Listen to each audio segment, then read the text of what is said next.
Terrorizando. O seu canal de histórias assustadoramente reais.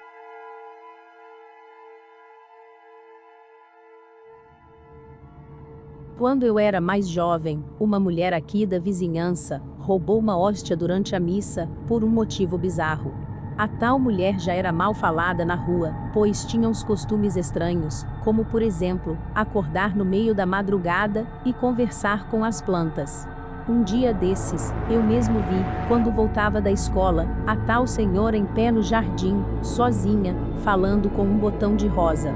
Dizem que a mulher de cabelos longos e brancos participava assiduamente da missa aos domingos pela manhã, sempre muito bem vestida com um vestido branco e vermelho. Um dia, após um descuido do padre durante o ato da comunhão, a senhora saiu correndo da missa com a hóstia nas mãos. Ela embrulhou o pedaço do pão consagrado em um pano branco e saiu às pressas da igreja. O padre interrompeu a missa e organizou um mutirão de pessoas para buscar a hóstia na casa da fugitiva. Chamaram até a polícia. Como a mulher morava em um casebre no final da minha rua, eu pude acompanhar de perto o caos que ela propagou após roubar a tal hóstia. Tinha fiel até ameaçando-a de morte. A senhorinha trancou todas as portas e não saiu por nada. O padre, irritado, ordenava para que os policiais invadissem a casa da mulher, mas eles alegavam que nada podiam fazer, pois não se tratava efetivamente de um roubo. O padre, negro e baixinho, tentou argumentar que aquilo era o próprio Jesus, que era blasfêmia das braba e um desrespeito à fé cristã, mas não adiantou. Após muita discussão, os policiais foram embora e, quando já estava escurecendo, todos os demais saíam aos poucos de lá, deixando a calçada em frente à casa da mulher repleta de velas acesas. Durante a madrugada, eu fiz questão de pegar minha bicicleta e dar umas voltas pela rua para ver se a mulher sairia de sua casa para regar o jardim. Como era de praxe, perto da meia-noite, ela saiu. Com um semblante calmo, como se nada tivesse acontecido, ela regou as plantas e cortou algumas mudas com uma tesoura de jardineiro bem grande. Eu fiquei do outro lado da calçada e pude ver nitidamente, quando ela pegou um pano branco, desembrulhou e retirou a hóstia de lã. Neste momento ela começou a conversar. O que achei estranho é que, ao lado de uma de suas roseiras, havia um buraco aberto, que mais parecia uma sepultura. A cova improvisada não ficava tão nítida durante o dia, pois a imensa roseira cobria. Sem tantas delongas, a mulher repartiu a hóstia em pedaços e foi distribuindo pelos cantos do buraco de terra. Eu juro tê-la ouvido cantar. Eu fiquei tão impressionado com aquilo, que me aproximei do portão, para ver o que tinha dentro do tal buraco.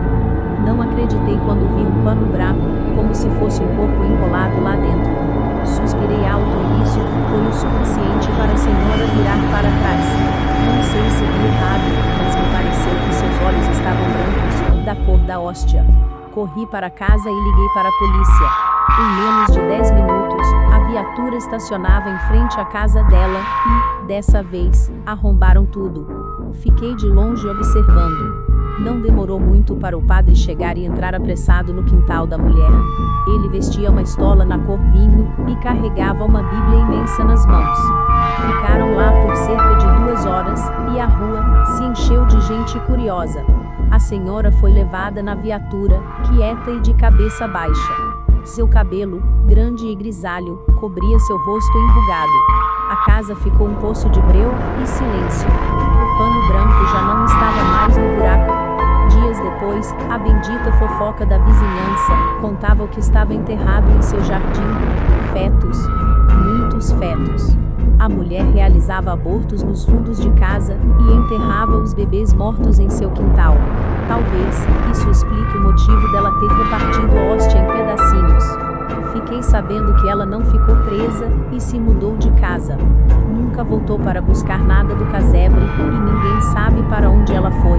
Agora, quando passo em frente à sua casa, vejo as plantas murchas naquele quintal vazio e me lembro que era com os fetos que ela conversava na madrugada.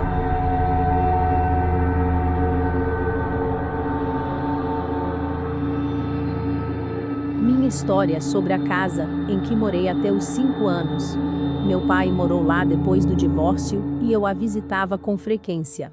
Tinha sido uma casa de família do lado do meu pai de um tipo ou de outro desde o final dos anos 1940. É também uma casa assombrada. Toda a família tem histórias de fantasmas, a maioria das pessoas mais de um, e a maioria envolve a escada que leva ao segundo andar. É a primeira coisa que você vê quando entra em casa. Essa escada foi substituída 6 vezes, que eu possa pensar, e tenho quase certeza de que isso não é normal em nenhuma casa. A lenda familiar diz que a casa, construída em 1920, foi o local de um assassinato-suicídio no início dos anos 1940. Supostamente, os proprietários logo antes de meus avós, disseram a eles que os proprietários antes deles eram um jovem e sua nova esposa, que esperavam começar uma família. A história conta que o marido chegou em casa cedo do trabalho, uma tarde, e se arrastou escada acima procurando por sua esposa.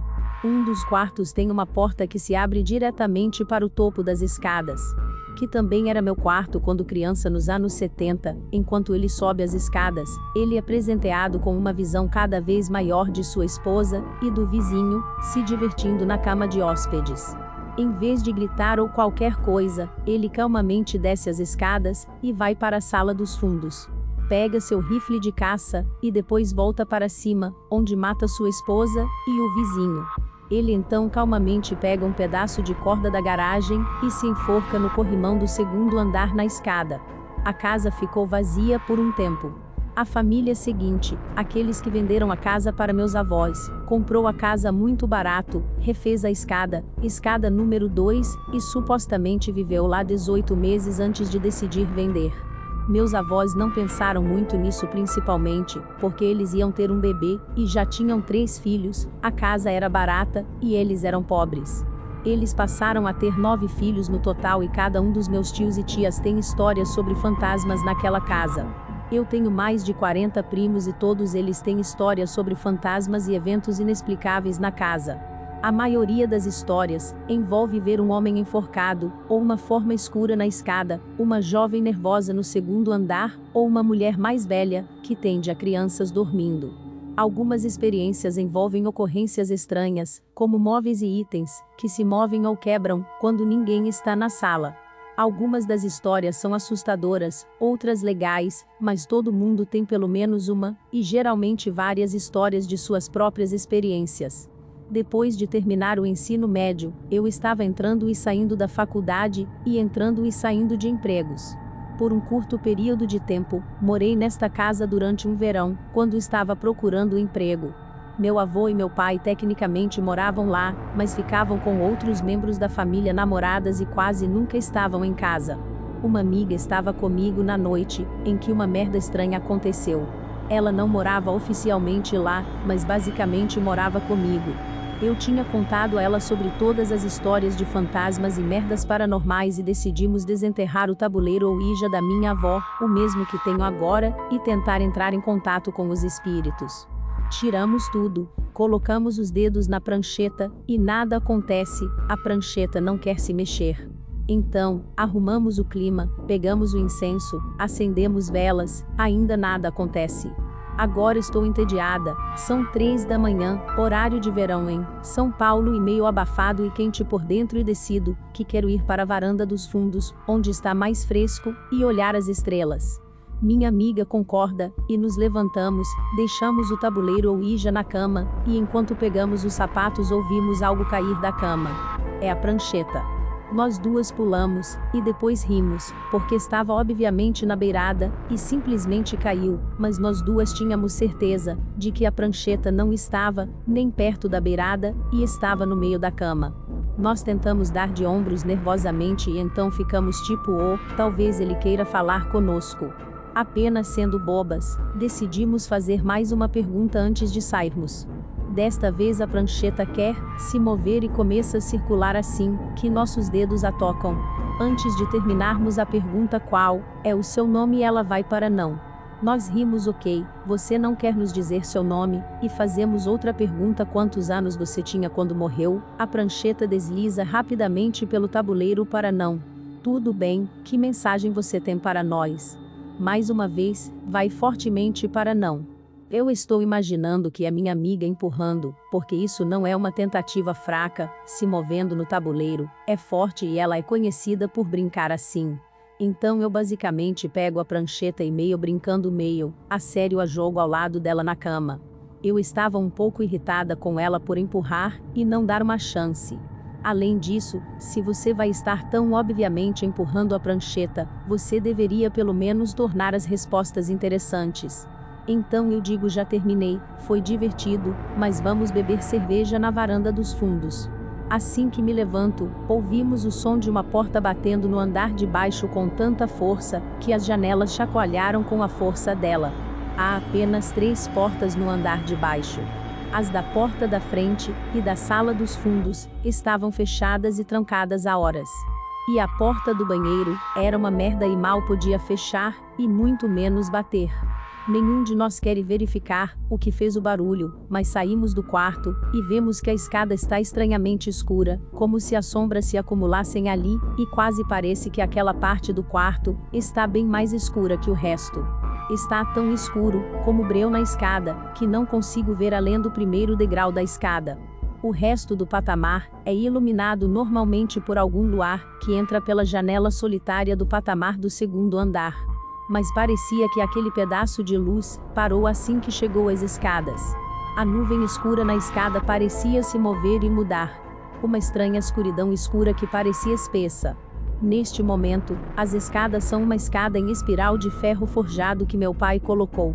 Esta é a 4ª vez que as escadas foram substituídas. Se você estiver contando, eles não eram muito seguros para descer, mesmo quando você podia ver. Então eu me aproximo do centro da sala, para puxar o interruptor de luz, para que possamos ver o que estamos fazendo, e não quebrar nossos pescoços na escada. E, claro, a atração de luz sai na minha mão. Sem luz.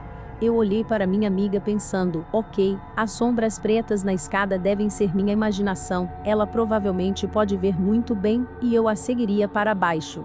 Mas não, ela está olhando para a escada com terror literal de olhos arregalados, e ela se vira para mim, e diz por que diabos está tão escuro. Nesse momento eu percebo que ela pode ver também, e eu a empurro de volta para o quarto e bato a porta atrás de nós. O quarto tinha uma daquelas fechaduras de botão, e eu rapidamente a tranco. Eu volto para o quarto, e minha amiga ainda está olhando para o chão ao lado da cama. O tabuleiro Ouija e a prancheta estão no chão. Isso normalmente seria bom, mas tínhamos certeza de que tínhamos deixado o tabuleiro Ouija no meio da cama com a prancheta a um bom pé de distância. Eu nunca fiz uma limpeza e proteção de quarto. E fechei o tabuleiro Ouija tão rápido na minha vida. Passamos o resto da noite bebendo, amontoadas em um canto, contorcendo-nos e tentando contar histórias felizes uma para a outra. Amanhã chega e é claro que tudo está bem e normal e rimos de nós mesmos, porque provavelmente era só nervosismo, e ficar acordado até tarde. No momento em que o café está pronto, nós nos convencemos de que tudo o que aconteceu foi tudo devido à imaginação hiperativa e à cerveja que tomamos. Vamos ao quintal ver a horta, e ficamos na varanda tomando café, e encontramos alguns tomateiros esmagados ao lado da árvore perto da varanda, e então encontramos algumas pontas de cigarro em um ponto atrás da árvore, onde você pode ver a janela do meu quarto, mas não pode ser vista no escuro. Acho que foi bom não termos saído na hora das bruxas. Coincidência? Imaginações hiperativas? Ainda me assusta até hoje. Eu procurei por anos tentando encontrar qualquer pingo de verdade na história de assassinato e suicídio. Eu consegui descobrir que a casa foi construída em 1920. E embora eu não consiga encontrar nenhuma evidência em papel de especificamente homicídio, uma busca nos registros dos legistas mostra assassinatos com armas e suicídios por enforcamento naquela cidade na década de 1940. Na cidade, a história era de conhecimento geral. Todos na minha família sabiam, os vizinhos sabiam. Era verdade? Não sei. Espero que tenham gostado da história.